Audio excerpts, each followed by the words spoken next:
All right, so I want to welcome everybody back to a social distance learning series. Tonight we have an experience panel. We haven't done one of these in a while. I'll let Danny do all the introductions. I'll do the house cleaning first, and then I'll let Danny introduce the subject and all of our panelists. So we are live streaming on Twitch, Twitter, Facebook Private Members Lounge, and YouTube. We will not be handling any live firearms tonight. This is all about the panelists, participants, and their experiences. And if you have questions, the best way, as I may have mentioned earlier, is to get them answered is to be in the live Zoom chat. These are members only. So if you're not a member, this is a good time to go out and sign up for being a member and sign up for these events going forward so you can be here in the Zoom. We'll also be paying attention to the members only Discord server, but we will probably not be paying a lot of attention to those other channels directly. We will police the comments afterwards and check on things and see if we can answer stuff. But again, best way to get your questions answered, be a member, be on the Zoom itself, or be in the private Discord server. If you are on the Zoom chat, you don't have your video off, I think we've went ahead and turned everybody's video off. So sorry about that. Drop your questions. We got Lonnie and myself and Danny are moderating this evening. So we will pick your questions up and we promise to get to them all. These things usually run about an hour, although the experience panels run a little longer. Danny, without further ado, I want you to go ahead and introduce the subject and our lovely panelists.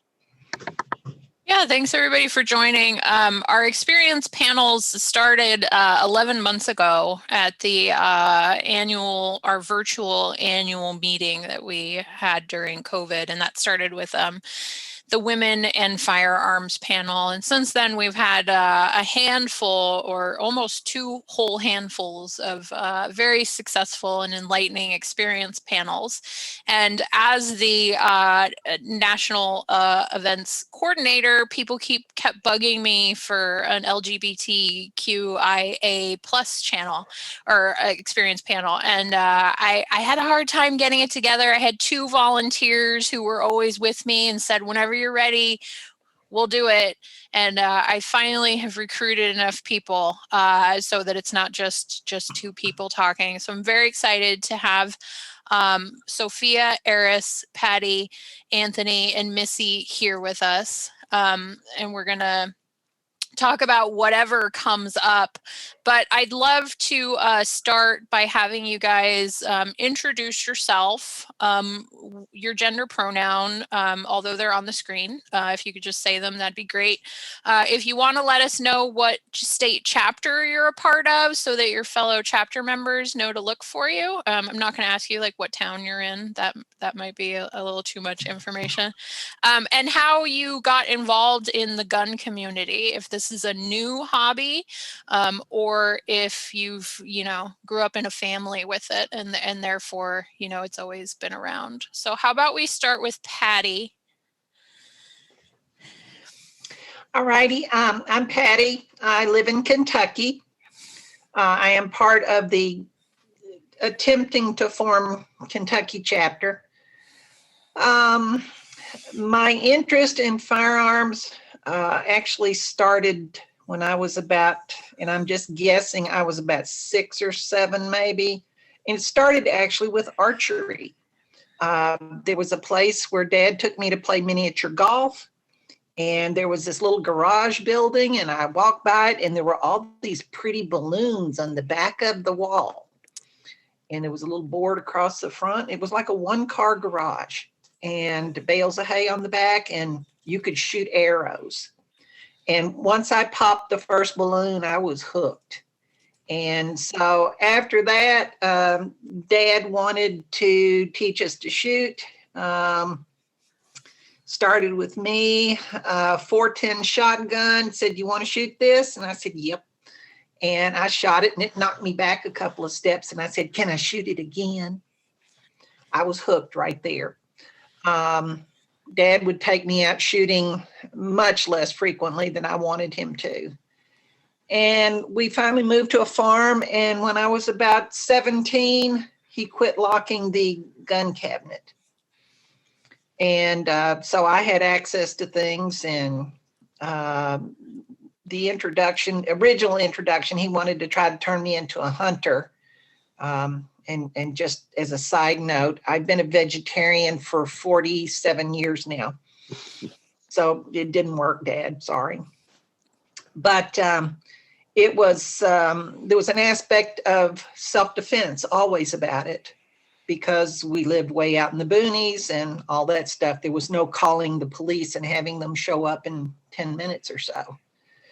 So I guess I've been shooting, well, let's use a polite term. Let's just say 50 plus years. And I've gotten out of it for periods of time. I tell the story about my gun saved my life because I used them to pay for a hysterectomy. And so I got back into it about 10 years ago, and oh my God, that slippery slope. So who'd like to go next? How about Eris? I didn't grow up with guns, but my father, who I did not live with, was in the military. So, guns were kind of in the background. And my mother once dated a cop, and he would take us to a shooting range. And so I was exposed to guns, but they just weren't around in the house all the time. Didn't really get into them seriously until 2008. That's when I bought my first rifle. And honestly, I bought it because Obama had been elected and I expected some sort of gun control measures to be passed. And so I wanted to get mine grandfathered in. But of course, as we all know, nothing happened on that front. And then Donald Trump came along in 2016. And that's when I started to get serious, because that's when the country started to get scary. And so that's when I started going to a range on a regular basis to practice, and discovered it was fun. Go figure. So started buying more and more guns. There's that. Anthony, how about you? Well, I did not.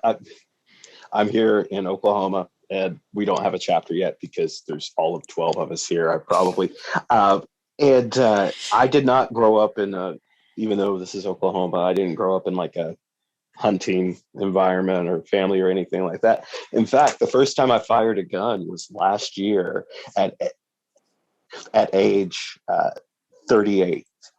So no, I'm sorry, age 37. And what led to that was kind of what Eris said. It was a day that Trump came out and gassed the protesters in front of the White House. And then I saw these idiots around me in Oklahoma who were getting riled up by this and relishing the opportunity to, take out people they don't like or threaten people of a certain color or persuasion. So I got my first handgun last summer, and I thought, well, I'll just stop with this. And then I got then I got a rifle. I thought, I'll stop with this. And then I decided to build a rifle, and that's where I am right now. I do Mantis most days. Range time just depends on how terrible the weather is here, because I'll only go outdoors because of COVID. But yeah, I have a lot of fun with it. I've gotten pretty good. I like to use a lot of old technology. I like to use my iron sights on my rifles, things along those lines. Pretty good at 100, 200 yards now. So just happy to be here. Thanks. Sophia, do you want to go ahead? Yeah, sure. Let's see. I'm Sophia. I'm in Texas.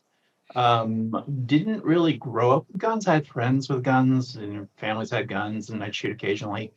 Really didn't get my first gun until about 8 years ago. And part of the reason was Gabby Giffords. My wife is on and off again in politics, and there's nothing like having news vans roll up to your house on a Sunday morning because of something or other, and just realize that, yeah, we're public target at times, and we actually have been from time to time. So, bought my first gun as a guy. I remember it was just like a kind of shaking over it. It was a Glock 23. Not my favorite gun, but then took concealed carry course. Decided that I really didn't learn anything in the Texas concealed carry course, because all they tell you is basically when or where you can shoot someone, and buy insurance for that. So I actually joined A Girl and a Gun, and that time the chapter leader there was very big into competition, and so she brought me into sort of the competition world, initially with some local matches, and then with USPSA, and from there it just took off. It's for me, shooting competitively is the fun thing to do. So, I'll shoot USPSA, I'll shoot Steel Challenge, I'll shoot all the different forms of 3-gun, I'll do some distance shooting, do the NRL 22. It really doesn't matter. I like, there are two aspects I like about it. One is working on guns, and two is shooting guns. I've varying various things. I've never, until kind of recently, never really thought about collecting guns. It's been mostly guns with a certain purpose. So it's all either geared towards competition or geared towards self-defense. But yeah, I mean, I think lately I just bought a old 22 lever action 22, and I went and took it apart and just was marveling how well built it was, and how well balanced. And it's like, I think I'll buy some more older 22s because they're just fun to look at and fun to work on. Yeah, they are. All right, Missy, how about you? Hi. So I did grow up in a family that were wing shooters. I'm originally from Texas. I'm here in the Midwest now, in Missouri. So I was around shotguns a lot. None of my family really weren't, they were just into wing shooting, and I'd go duck hunting with them, and we'd go out and shoot clays and things like that. And I went to a summer camp, and they had a marksmanship class where it was, shooting 22s in prone position, and you'd get the NRA medals and the certificates. And I just thought that was the coolest thing. But once I got out of high school and went on to college, I mean, I just never thought about, shooting or guns or anything like that. It just kind of went away, if that makes sense, in the stream of life. And like some of my fellow panel members, when Trump was elected, my wife said to me, she said, I think this is going to get real bad. And she said, I think that we need to be serious and consider getting a gun for self-defense and learn how to use it and that kind of stuff. And so briefly, what I would say is that in her past, she'd had some bad experiences with handguns and she said, you need to start, I'll follow at some point in time in the future. And like a lot of my friends here on the panel, I really enjoyed it. But I took it very seriously and took just a ton of like private and group lessons and shot a lot and practiced a lot. I haven't done competitions and stuff. But the political environment and all of the, violence against any type of typically ostracized group was a real motivator. And, then I got an instructor's, I got the NRA one, and then I found out about y'all. And so then I got certified for being an instructor for the LGC because I just can't stomach the NRA. I mean, it's not the NRA in my childhood. Let's just put it that way. Mm-hmm. So that's about it. So thank you everybody for your introductions, and that ending comment kind of leads me to my starting question. Just a reminder to everybody who's here on the Zoom or watching in Discord, you can type your questions if you have any, and we'll address those. But my starting question is, and some of you touched on this, but maybe it's something you can elaborate on a little more. How many of you like tell us your stories about adopting or getting back into the hobby, like for self-defense reasons because of local political or recent political climates and things like that. Missy just hinted at it a little bit. Anthony hinted at it a little bit. Do the rest of you have anything to add to that, or do you either of the two of you who've already mentioned it want to like expand on it a little? I can expand a little bit on mine personally. Okay. Well, I mean, personally, in my case, I mean, where I am in Oklahoma is one of the more quote unquote liberal areas, but you're still surrounded by pockets of just crazies. And you're especially seeing that now with the reaction to COVID as it picks back up. And these are the people getting taken out by COVID right now.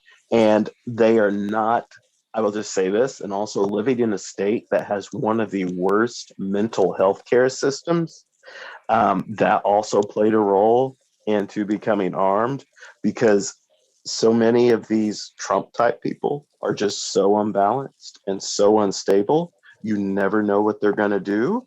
And for instance, we've had a feud in this neighborhood between two houses, both of MAGA people, and firearms have been involved just like 50 feet away from where I live and further up the block. So just being around these types of folks who have never gotten any mental health care, who buy into this big lie thing, just makes me feel safer that I can defend myself against one of these people if they were to go crazy with their own weapons. That's kind of a sad thought to have, or a disturbing thought, but it makes me feel safer. And it's just a general overall atmosphere of permissiveness that the last administration gave all of these people to go nuts is one of the reasons why I feel it's important personally to be armed and able to protect myself. Anybody else? Yeah. I mentioned that, I had guns for a while, but didn't really start getting into it till 2016. And there was one incident during the election campaign that really struck me and that inspired me to get a concealed carry permit. And that was a guy named Tracy Murphy, who was at the time a candidate and now is the sheriff of Denton County here in Texas. That's Dallas, for those who don't know. And he went on record saying that if he caught a transgender woman in the public restroom with his daughter, he would beat that woman unconscious and put her in the hospital. Now, this is the guy who's trying to be the top law enforcement officer in his county. And if that's the kind of person who's supposed to be defending my rights and standing up for me, then I need to carry a gun so that if I run into him and he comes charging into the restroom, then I can stop him. And that was, there was a whole bunch of stuff going on in the election, of course, but that was the moment that just crystallized everything in my head, that I could no longer consider the police to be a source of safety. Got to be able to defend myself then. Anyone else? Yeah, if I can follow up on that too. It's been 4 or 5 years ago, but someone perpetrated a hate crime against me. As near as we can tell, it was a person in my neighborhood while there was no physical violence in it, they sent me a letter, and the letter was written as if it was being sent to everyone in the neighborhood. And it was like, we want to tell you about this person. She's a homo. And I had told a couple of people in the neighborhood that I was a lesbian, and I don't know if it got to them or whether they saw me hug somebody or kiss somebody or what. But anyway, they had me investigated by a private investigator, and which they found nothing, And they took the fact that I had one time lived in one city in Kentucky and moved to another city in Kentucky. And they say, she's probably hiding from something. Pedophiles often do that. So, it scared the heck out of me when I first, read this letter and saw all these things. And they had claimed that they had, hired a private investigator. Well, now, in most cases, a private investigator means a retired police officer who then called one of his cop buddies who have access to all these databases and stuff, and, found out that I had lived in this other town, and, there was nothing else, but that was, what they tried to use. And they just kept repeating the word pedophile over and over and over. And 2 weeks after they sent that to me, it went out to everyone in the neighborhood, which in my city is considered a crime because it's considered harassing communication. So at that point, every time I walk out my front door, I'm thinking, is this neighbor going to drive by and shoot at me?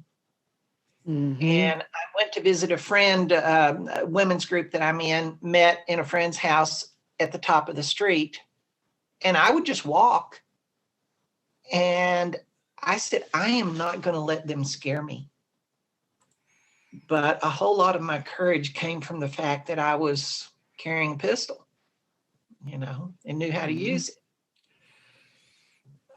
So for me, that was a big issue. And the fact that police officers, perhaps more than one, were involved in this crime against me. That is the really horrifying part of it. Yeah. And I'm sorry if you guys can hear me kind of snickering or chuckling in the background, but it's just, to me, I know you all, and I know that this is a safe space for us. So it's kind of, I'm kind of laughing at the things that other people think, about the community, and, us liberals who own guns and things like that. So I'm not laughing at your guys' experience. I'm just kind of chuckling about the absurdity of what other people think. I took it as, a laugh of recognition, rather than a laugh of derision. Yeah. One thing I will add about the whole issue around politics and stuff, and how it drove.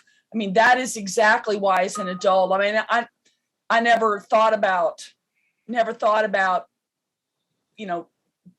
didn't have an interest in going hunting. I loved fish, but didn't have an interest in doing that again. And the whole reason was, I've been involved in martial arts for, I haven't been active for about 6 or 7 years, but prior to that, for about 25 years, and had even co-owned a school and taught and was really experienced. But you start realizing as you get older, a lot of the stuff, not all of it, but a lot of the stuff that you learn physically is for the young. Okay.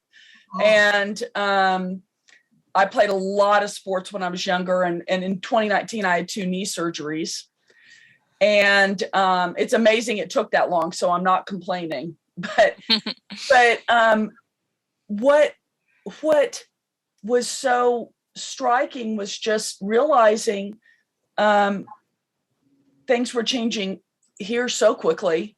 And that word that you used, Anthony, permissive environment, that there was a permissive, people were getting permission from the highest halls of, government, whether it be municipal, like you experienced, Eris, and this feeling of this kind of run rampant kind of freedom kind of thing. And I went and got my concealed, carry permit, like Sophia.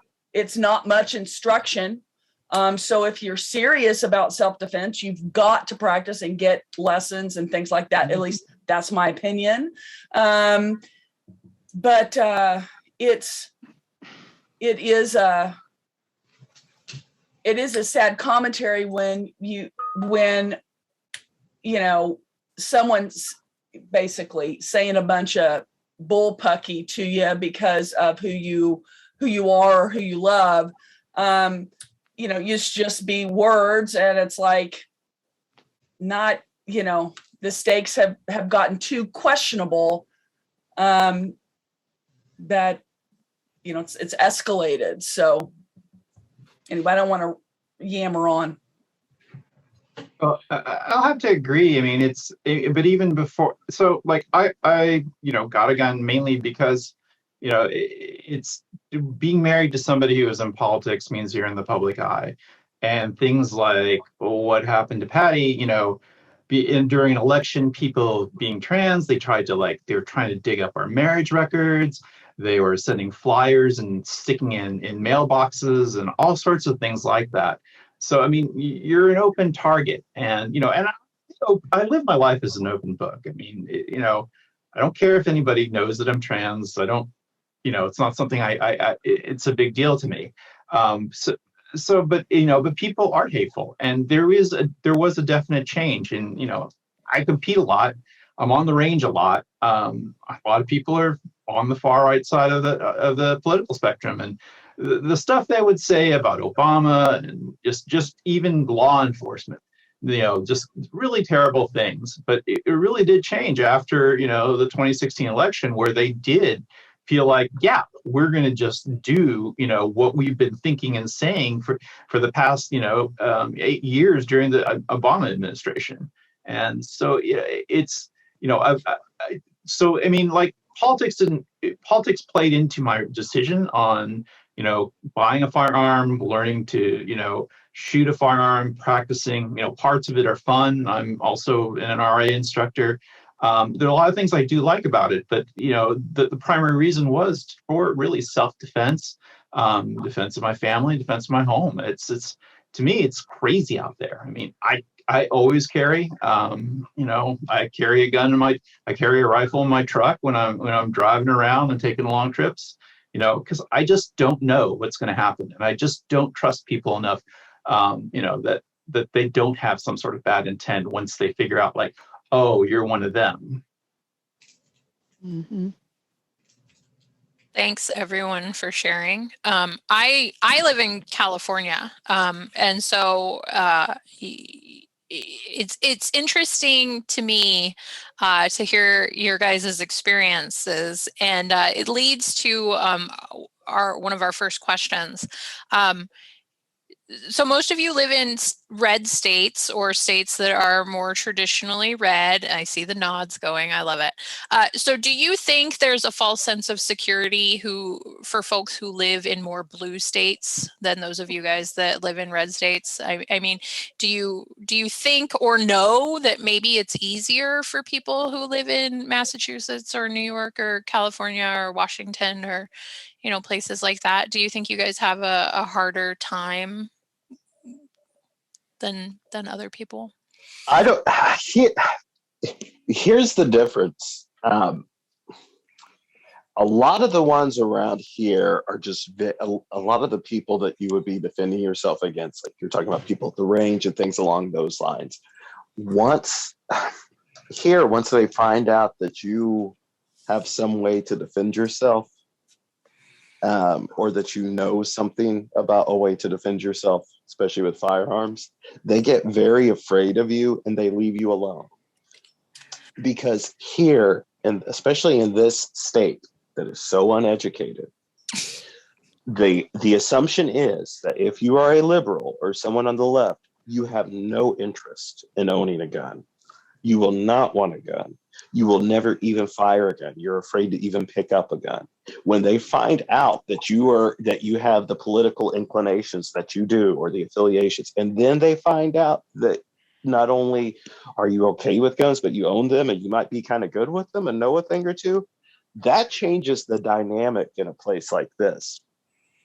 In blue states, from some of my other friends, what I've heard, you get people that are on the far right and they feel so outnumbered that sometimes they will take more radical action and be more pestering and harassing just because they feel so outnumbered. It's a psychological thing. Neither situation is good, but I would almost rather be around the dumb people that are just going to be afraid of me because they see that I've got an AK shell casing hanging around my neck on the necklace, but coupled with other things.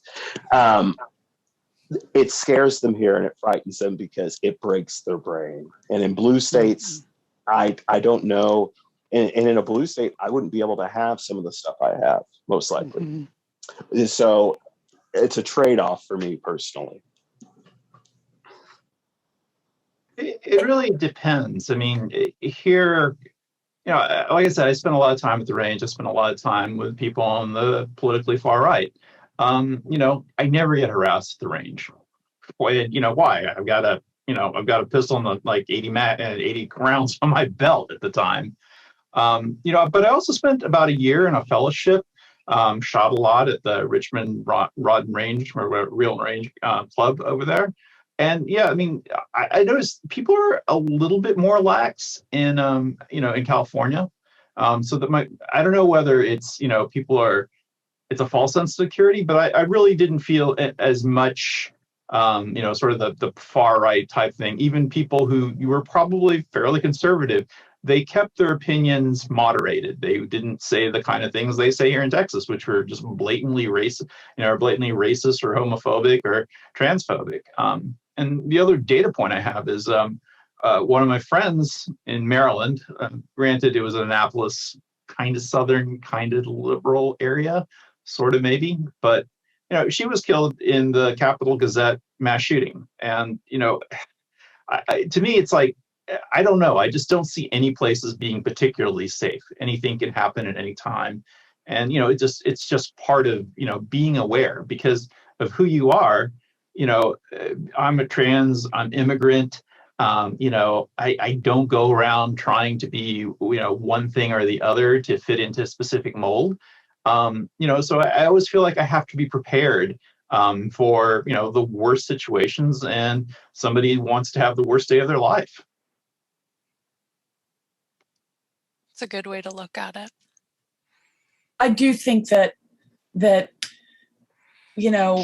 as far as a false sense of security in certain states, like Anthony said, I mean, we are dealing with proportions, right, of the population, but in the end, certain crimes are crimes of opportunity. Certain crimes are crimes, hate crimes are crimes that sometimes can be intersect with opportunity and animus, right? And that can happen anywhere. I don't consider myself a paranoid person, but if you think, well, because I live in X state, okay, I live on the East or the West Coast, okay, and literally on the coast, because once you go into the interior, into a lot of those states, it's a very different world. It reflects much more about where I live or where I came from, like my home state of Texas. So that is, there may be some truth to it. However, when it comes to defending yourself, it's about awareness. Number one, it doesn't matter what tools you have with you. And so read The Gift of Fear by Gavin de Becker. That would be my advice to you. That's the first thing you do before you even think about carrying a weapon. But it can happen anywhere. And, some of the most virulent people who were involved in the insurrection were not from red states. They were from blue states. So it's everywhere.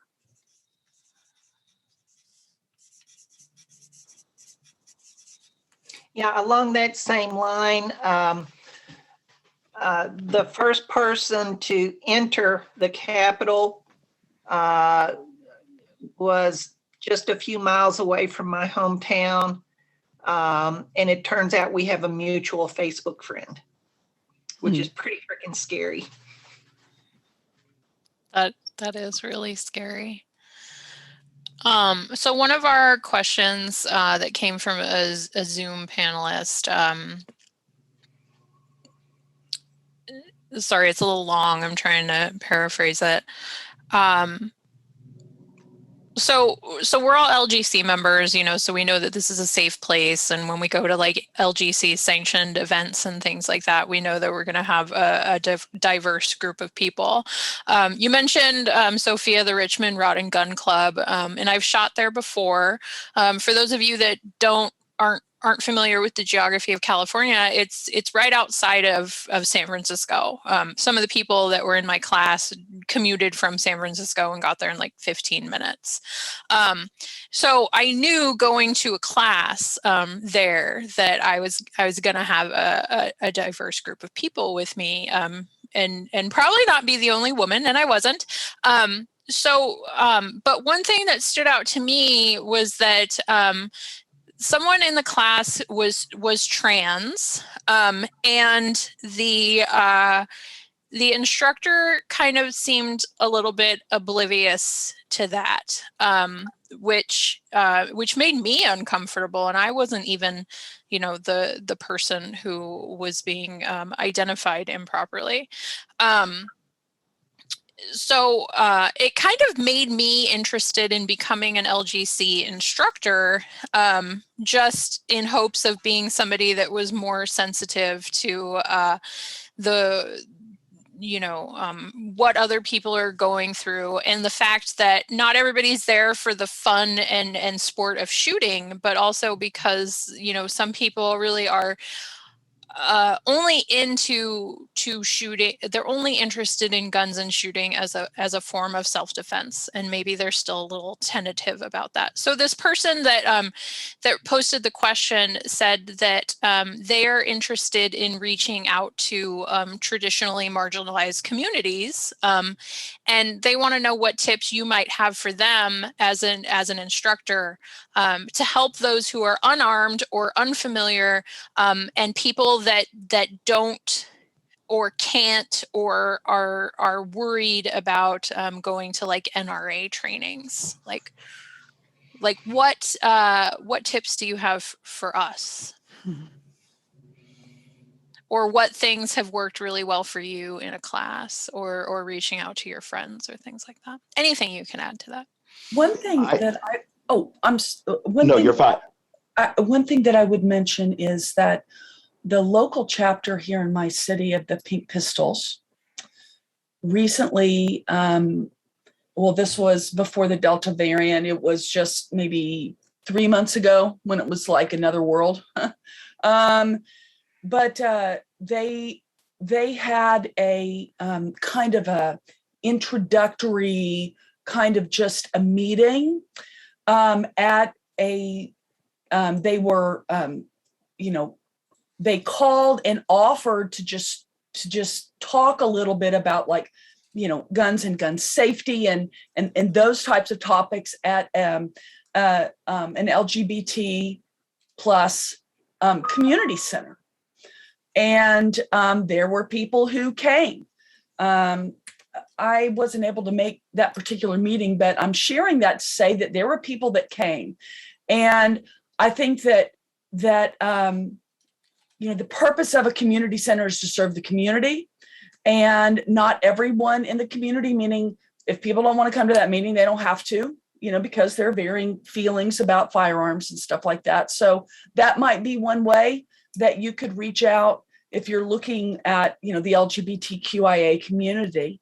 That might be one way that you could do that, is to reach out to community groups or community centers and offer to visit about it.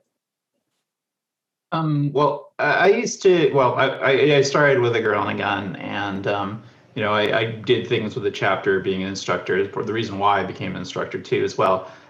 So we would do things like breakfast and bullets, and people would come early in the morning, and we'd go and shoot for a while, and I'd work them through like the Winchester program, or help them with different things. So one-on-one, that I would do that. I left a girl and a gun mainly because the leadership was leaning a bit too far towards Trump than I cared to, so I left it. These days, mostly I just I do one-on-one training. It's usually pro bono. Usually LGBTQIA or people of color. Things that I will only take one person on at a time, because that's all my attention can manage. I won't teach a class unless I have help. The other things I do as an instructor is I rent an entire, make sure they're okay if we pay for an entire bay. I don't like, working in a public range with stalls and other people shooting. That's distracting. I like to work with people one-on-one in a setting where they can focus, I can focus, and that's to me that's very helpful in terms of getting people started. And a lot of times, it's they only really want to learn the basic manual of arms. And I try to get them to learn the basics in terms of grip, aiming, sight, how to use that. I really don't teach any defensive techniques because I don't feel I'm qualified to do that. That's not my thing. But I do teach people how to handle a gun safely, how to administratively unload and load a gun, how to shoot, how to hold a gun, how to aim, what your goal is, and, work with them to understand, with better marksmanship. So, like I said, I don't particularly teach anything in terms of self-defense, because that's not something I do. I am.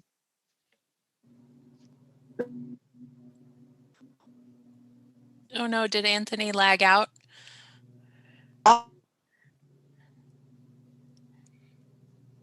Did I lag out?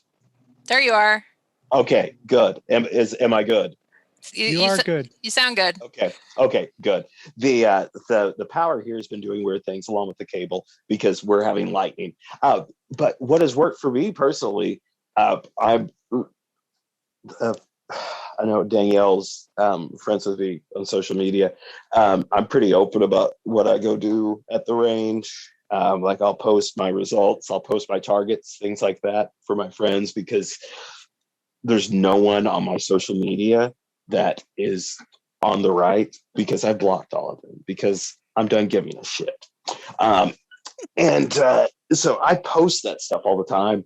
And I will tell you this, I have now taught 5 people how to safely handle handguns and firearms at the range, one-on-one. We meet up, I introduce them at their comfort level just to see if it's something they'd be interested in. And all 5 of these people are former students I had under me at my previous job, and they are all LGBTQ plus or people of color, and they are all under the age of 25. And it all started because they saw that I was doing that, and they saw that, and they knew I was a safe person to learn that from. Mm-hmm. And so they asked me, and so I took them out there, and 4 of them now have their own firearms, and 2 of them have gotten concealed carry. So that's another way to do it, just talking with people and letting them know that's something that's a hobby of yours, because one of them, it planted a seed, and it took him a year to get back to me and ask, can you take me out and show me this? So there we go. Yeah, if someone is looking to present guns to non-traditional groups, I'd say one important thing, because it was certainly important to me, is make sure people know there's not going to be any politics involved in your discussion, because that's just the big turnoff in a lot of instruction, is people bringing politics into it, especially, of course, right-wing politics. But really, any politics, just leave it out. It's not relevant to gun safety. It's not relevant to marksmanship. So just make sure people know that you're not going to be sitting there challenging their beliefs or saying offensive things. You're just going to talk about the guns. That's a great suggestion. I love that. I'm going to move on to our next question.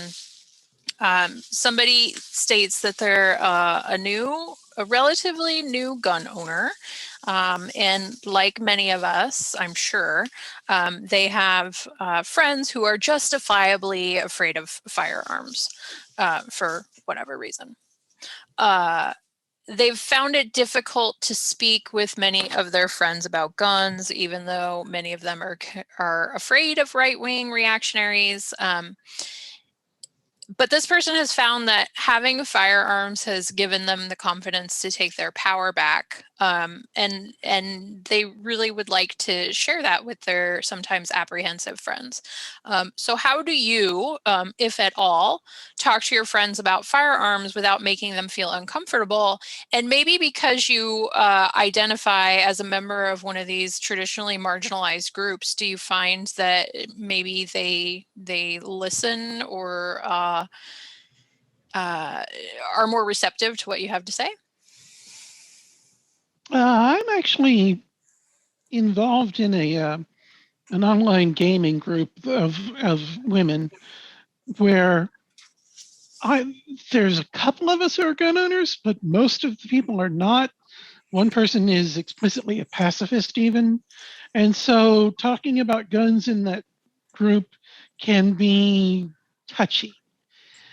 But at the same time, I've found that as long as you're not getting in people's face about it and saying, oh, you need to do this, then it's okay to mention it from time to time. It's like I'll mention in the group, oh, here's this funny thing someone posted in my gun group, or just something like that. And just let people know that I am a gun owner and I'm not going to bite your head off, and I'm not going to be a MAGA Trump supporter either.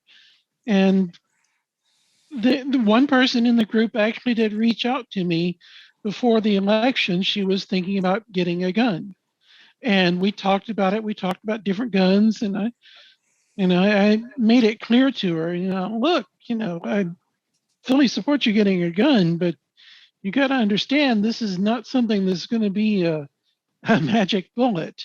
You're going to have to train with it. You're going to have to, deal with right now the high ammo prices. And eventually she decided not to get a gun because she didn't really think she would have the time to put in the training to make it really useful. But just the fact that I was there and that I was open about being a gun owner and not being, some rabid ammo-sexual, as they say, pushing guns all the time, it just made her feel free to talk to me about it.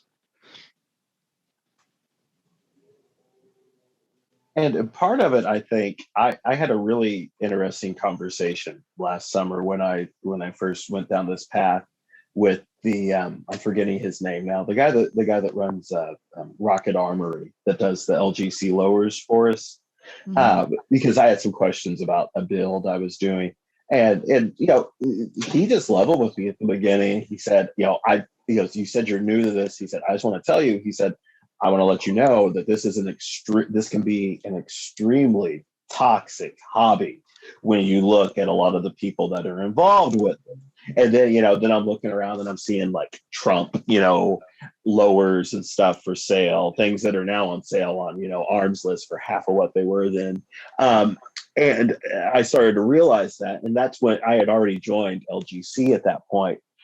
But it's also important, I think, when you talk to people, and I make this part of my conversations to say that, hey, not everyone that owns guns, as Eris, as you just said, is a MAGA person or a complete lunatic or anything like that. I mean, my guns are, just tools and things to me that I use to have a fun time at the range. But on the other hand, they're also a huge responsibility to me, being safe, keeping them locked up, things along those lines. And when they see someone who's responsible and not crazy, I think that also helps, like Eris said. Yep. I think, go ahead.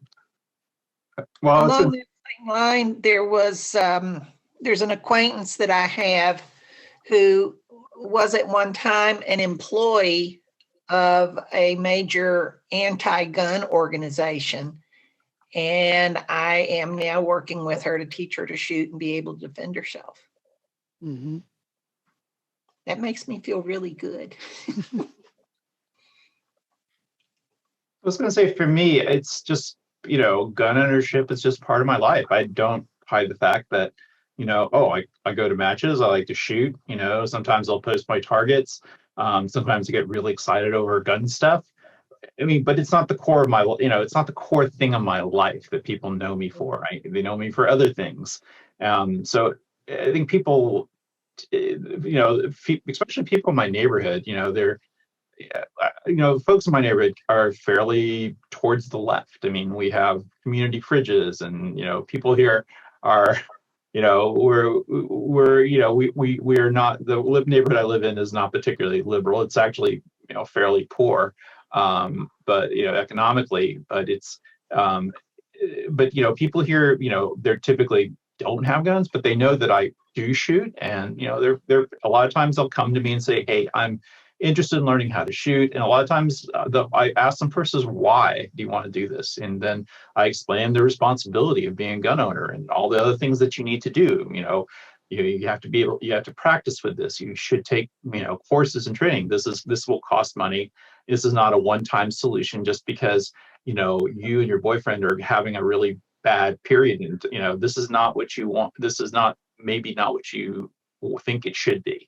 And so I think I've actually dissuaded more than a few people from buying a firearm because of their situation, just because, it's like I said, not a silver bullet. It's not always the right solution to the problem. So I tend to ask people, why do you want one? If you want one to shoot and it's fun, you think it's a fun thing, sure, why not? But if you think it's going to be solving your, relationship problem, or you're going to need it for self-defense for whatever reason, but you're not, but you have a lot of kids, you're not going to lock it up. You're not going to get the training to use it. I tend to tell people, you probably don't want one. There's probably another solution to the thing that you want to solve. And, because I'm so open about it, my neighbors often come to me. It's like, hey, I'm interested in buying a firearm. Do you know, anybody? I want to spend this much. And I try to help them find, a firearm that fits their budget and what they want. And a lot of times I'll also, provide some training behind it too, as well. Just because, they're my neighbors. I like them. That's where I live. I'll share. I am not particularly, I'm not public about it on social media. In fact, the reason that I agreed to do this panel was because I need to get more comfortable with it, honestly. So, I keep it, our next door neighbors, I mean, they took a course from me. They were kind of relieved when they found out that, we had guns, and they're always locked up at home and all that kind of stuff. And the thing that is difficult is, I'm like, I find it ironic at this stage of my life that I'm finding it harder to come out to some of my friend community, if you will, harder to come out as a gun owner than it is to come out, as being a part of our community, and yes. and being anxious about wow, they may have known me 20 years, or they may have known me 15 years. And will this completely, just kind of eviscerate, their concept of who I am, and change our friendship or change our relationship. And so that is definitely kind of something, interesting that I'm struggling with. So I certainly am not full of a lot of answers, other than to say that politically, the people that I hang out with, the people that I go to church with, the people that are all, very liberal, and many of them are, pretty anti-gun and, things like that. And I don't have a problem with that per se, at all. I mean, the most salient point to me is that, guns are the biggest source of death, and it's called suicide, right? So you have to have safety, and like Sophia was saying, why, right? And so all I'm saying is that is hard.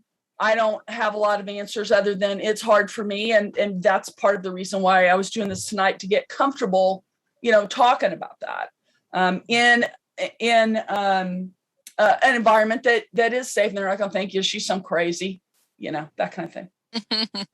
I remember, I like that you said that, because I remember one of the first times I talked with Patty about a year ago, she said to the group of us women talking, she said, I've always been more afraid to come out as a liberal to gun owner, to the gun community, than I have been to come out as a lesbian. So that really stood out to me, and I still remember that very, very. And that is still true. I walk on eggshells around my liberal friends, and many of them do not know. Some of them know now. I have told a few, but I can talk to guys in gun stores, salesmen in gun stores, and okay, I'm retired, I'm bored, I hang out at gun stores a lot, and I make friends with the employees there, and so I've come out to several of them as a lesbian, and they never bat an eye, and of course they are employees. They have to be nice to me. They can't share any true opinion. They may think I'm, disgusting, but I'm not afraid, Mm-hmm.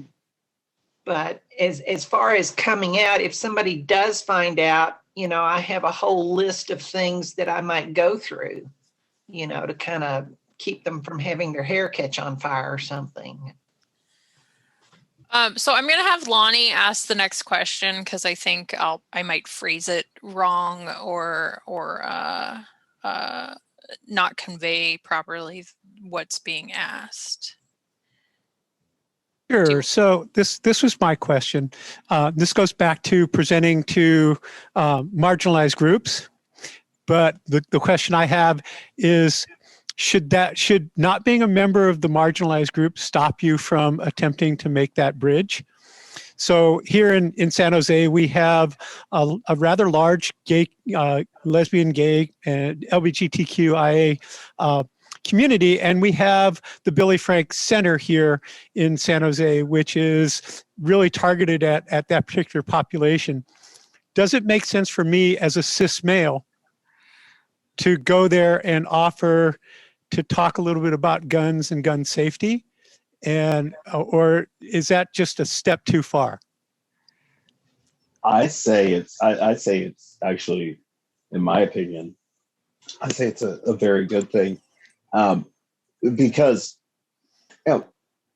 anyone who's going to go into that situation and want to educate members of a marginalized community, as long as you don't go in there with some missionary complex or anything like that, you're most likely going to be welcomed in pretty readily. I mean, for instance, the person that I took when it comes to lessons, before I even did anything with my guns, I took lessons from from someone. And, you know, and it was free. Just the fact that they took that time with me to do that meant a lot. And the fact that you would go into a place like that and educate folks, regardless, that's going to open them up to the idea to the idea of firearms, perhaps. And it also might help bridge a gap if they were feeling disconnected. Let's say you go in there as a cis white male, and let's say they've had issues with cisgendered white males. Well, they've also now, and for me, it works the same way. I've got another good experience to add on where I've had bad experiences before. So just to reply to Lonnie directly, like if it was you or somebody, anybody that would go into that, anybody that would have the idea to do that, to do it for the right reasons, is most likely not going to fail at that attempt unless they do something really bad. Speaking personally, LGBTQ plus and racial minorities within myself, that would not be offensive to me personally, but everyone's mileage may vary. And I do have to say that I'm very sorry, but I'm going to have to get out of here here in a few minutes because I have something I need to do for work. It's been very good. It's been very great talking to all of you. And there's some of you I've never met before in the chat. So very, very fun. Thank you. Okay. Thanks, Anthony. You No know, I problem. would say if you're going to definitely offer to teach classes at the LGBT Community Center, that's perfectly fine. Just keep in mind what we should all keep in mind when dealing with someone who's a member of a group that we don't ourselves belong to, that no matter how much you try, you can never really understand the experiences they've gone through. So don't pretend to. You know, don't go in with the attitude of you can tell people how to fix their problems or you can tell them how to properly interpret their experiences. Just go in respectfully listening. And then if you're talking about guns, yeah, definitely talk from your experience because that's what you're there for.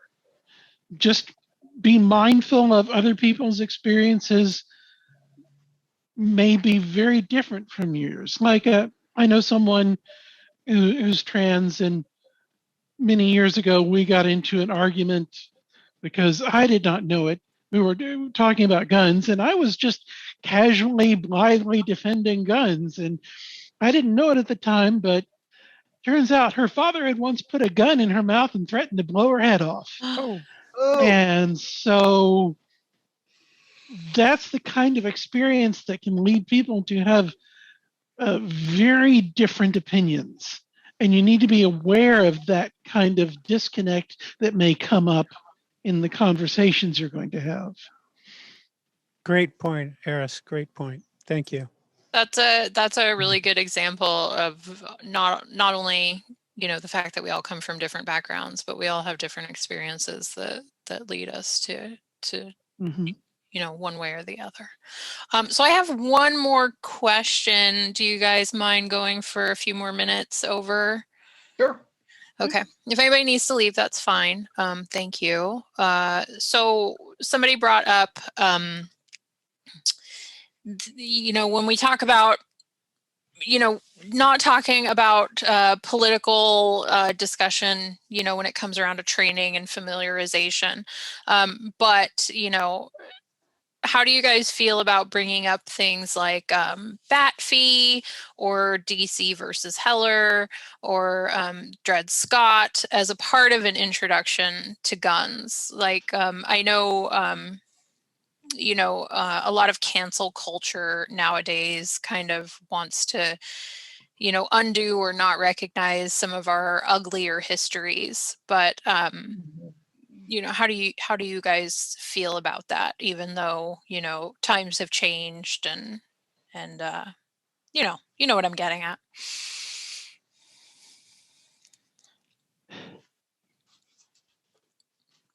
Any opinions? Sorry. I might not be conveying the question properly. They said, I think that it's important, but also does not contribute to aiming and grip. I'm in favor of history, but do not want to alienate anyone, as I share course material that talks about like historic events that maybe marginalize certain groups.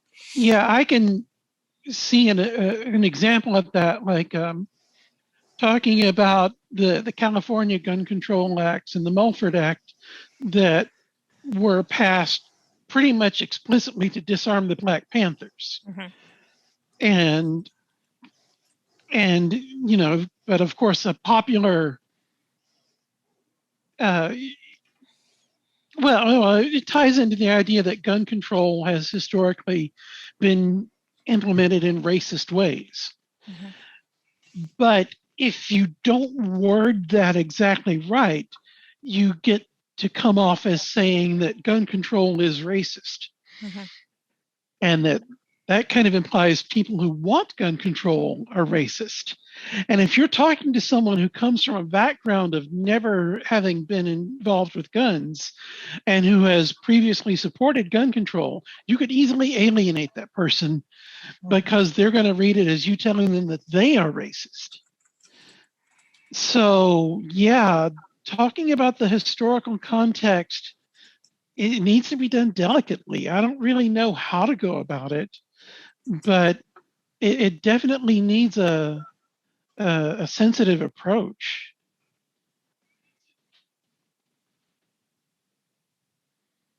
I would just, if I'm talking about guns, I will avoid, discussing the political ramifications. If we're having a political discussion, then yes, I will raise it. I unabashedly believe that gun control was a racist policy. Marijuana too, as well. Most marijuana laws are racist. I'm not afraid of offending people or shocking people. These things are. Come on, inside. Sorry, hold on, Lonnie. You're not muted. Sorry, my dog just decided he wanted to come join I us. thought that was a dog talk. I'm like, my dog's not in the room. I'm like, oh, that's somebody talking to their dog. Yep. All right. Go ahead. So to me, it's like, if we're going to have a political discussion, I'm going to say my piece. I'm not going to be delicate about it. I see history in a very different light than most people because of my experience and where I came from. I mean, most people have been taught that the Philippines was liberated by the U.S. and it was, and the reality is it wasn't. Why does the U.S. Army carry 45? It's because it was used to suppress Filipinos.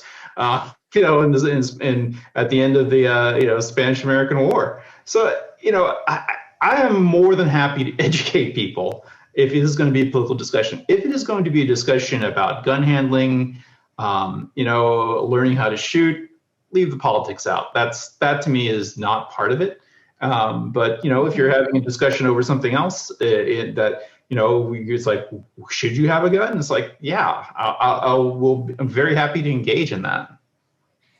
Yeah, I'd say if you're going to bring up historical things in a normal gun class, make it very light trivia and just leave it at that, because otherwise it does get political. And that's something, like I was saying earlier, that's probably best avoided.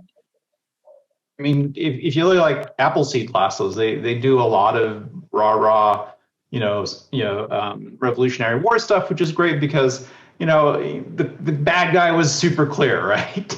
We'll leave aside all the other stuff that went along with it, but they do an okay job of it and not a terrible job of it. But beyond that context, it's really difficult to talk about modern gun policies and politics without it being a minefield. Well, and if you feel like that you'll be visiting with people and sharing with people your knowledge about guns to help kind of mentor them and help them learn about gun safety and how to hold a gun and how to do these things that we're talking about. I just can't encourage you enough to go ahead and get some type of instructor certification. Now kind of having two certifications myself,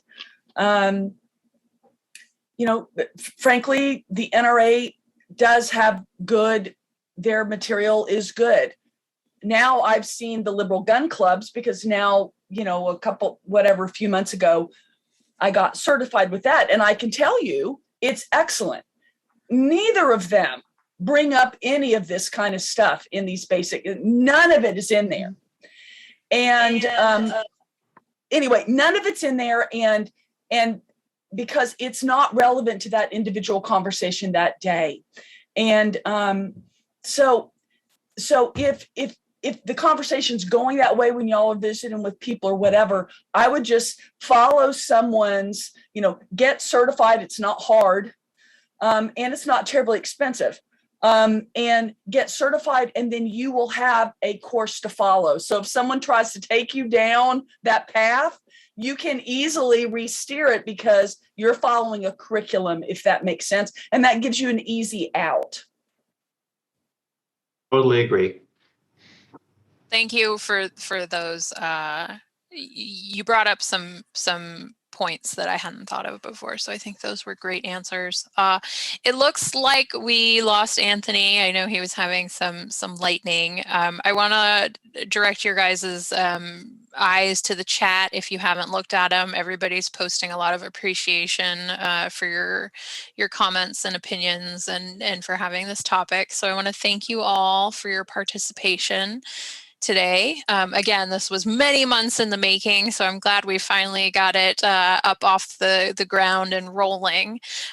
This video will be available on the Liberal Gun Club's YouTube after some minor edits, usually just to smooth things out. So if you want to share them with anybody or look at the past ones, those are up there as well.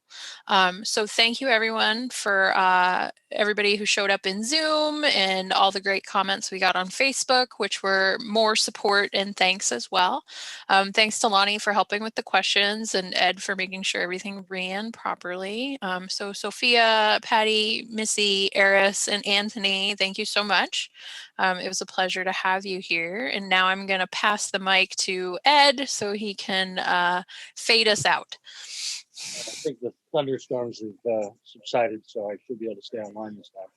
I want to echo that. Thank you, folks, for showing up and sharing this, and you know, keep an eye on your social media. Sometimes people who decide to speak on our behalf get nasty comments, so hope you're ready for that.